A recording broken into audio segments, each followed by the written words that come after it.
அதாவது AutoCADல வந்து large size ட்ராயிங்ஸை வந்து ஓப்பன் பண்ணுறதுல உங்களுக்கு கஷ்டம் இருக்குமே. அதாவது 50 MB 100 MB இப்படியான ஃபைல்ஸ் எல்லாம் வந்து ஓப்பன் பண்ணவே முடியாமல் போயிடுச்சுன்னு சொல்லுங்க. அந்த ஃபைலை ஓப்பன் பண்ணினா ஓப்பனே ஆகலை உங்களுக்கு. அப்படியான ஒரு சிச்சுவேஷனில் நீங்கள் என்ன செய்யணும்னு நினச்சிங்கன்னா, நீங்கள் என்ன செய்யணும், AutoCAD ஃபஸ்ட்டு ஓப்பன் பண்ணுங்க. ட்ராயிங்ஸ் ஓப்பன் பண்ணாமல் AutoCAD ஒன் பண்ணுங்க. ஓகே தானே? AutoCAD ஒன் பண்ணி என்ன செய்யணும்னு நினச்சின்னா, இங்கே வாங்க வந்து ஓப்பனை கிளிக் பண்ணுங்க. ஓகே தானே? ஓப்பனில்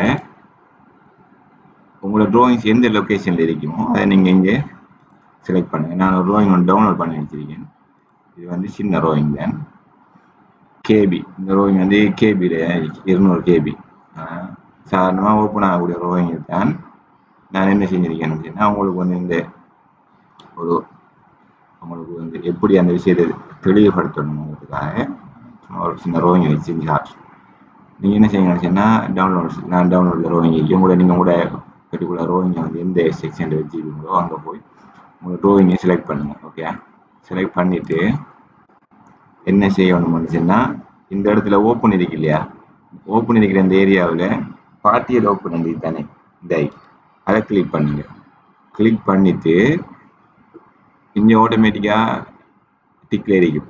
ஓகே தானே? எக்ஸ்டெண்ட் லோடை கொடுங்க. லோட் அவுட் இது என்னன்னு சொன்னால், இதுதான் வந்து உங்களோட ட்ராயிங்கில் இருக்கிற ஒவ்வொரு லைன் ஆகட்டும், ஹச் ஆகட்டும், ஹச் பாயிண்ட்ஸாக இருந்தாலும் சரி, ஃப்ளோராக இருந்துச்சு, டைப் ஃப்ளோராக இருந்துச்சு, வாலாக இருந்துச்சு, விண்டோ டோர் எல்லாத்தையும் டிக் பண்ணுங்க. ஓகே, டிக் பண்ணுங்க.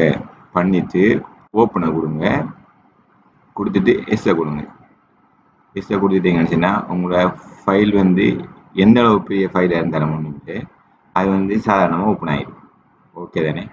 அதுக்கு பிறகு நீங்கள் என்ன செய்ய வேண்டியதுன்னு சொன்னால், இப்படி ஓப்பன் பண்ணிவிட்டு உங்களுக்கு ஓப்பன் பண்ணி 7வது பெரிய ஃபைலை ஓப்பன் பண்ணிவிட்டு நான் உங்களுக்கு பர்ச் பண்ணுறதுக்கு சொல்லி கொடுத்துருக்கேன். இதுக்கு முன்னாடி போட்டு இந்த வீடியோ வந்து எப்படி வந்து பெரிய ஃபைல் AutoCAD ஃபைல் வந்து எம்பி வந்து உங்களுக்கு வந்து எம்பி வந்து 50 MB 100 MB ஃபைல் ஓப்பன் பண்ண 7வது ஃபைலு அந்த எம்பி எப்படி குறைக்கிறேன், ஃபைல் சைஸை எப்படி குறைக்கிறேன்னு சொல்லி ஒரு வீடியோ போட்டிருக்கேன். இதுக்கு முதல் வீடியோ போட்டிருக்கேன்.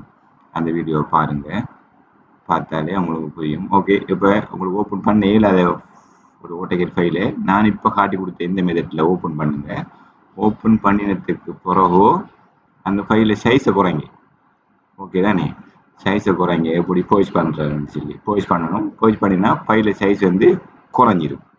அப்போ குறைஞ்சிட்டேன்னு சொன்னால் சாதாரணமாக ஓப்பன் பண்ணிடும். டபுள் கிளிக்கில் அந்த ரோயிங் ஓப்பன் ஆகும். ஓகே, அவ்வளோதான் இந்த வீடியோவில். அவ்வளோதான். இந்த வீடியோ பாருங்கள். பார்த்துட்டீங்களா? ஓகே, இது ஃபைல் சைஸ் எப்படி குறைக்கிறேங்கிற வீடியோ அதையும் பாருங்கள். ஓகே தானே? ஓகே ஃப்ரெண்ட்ஸ், அவ்வளோதான் இந்த வீடியோவில்.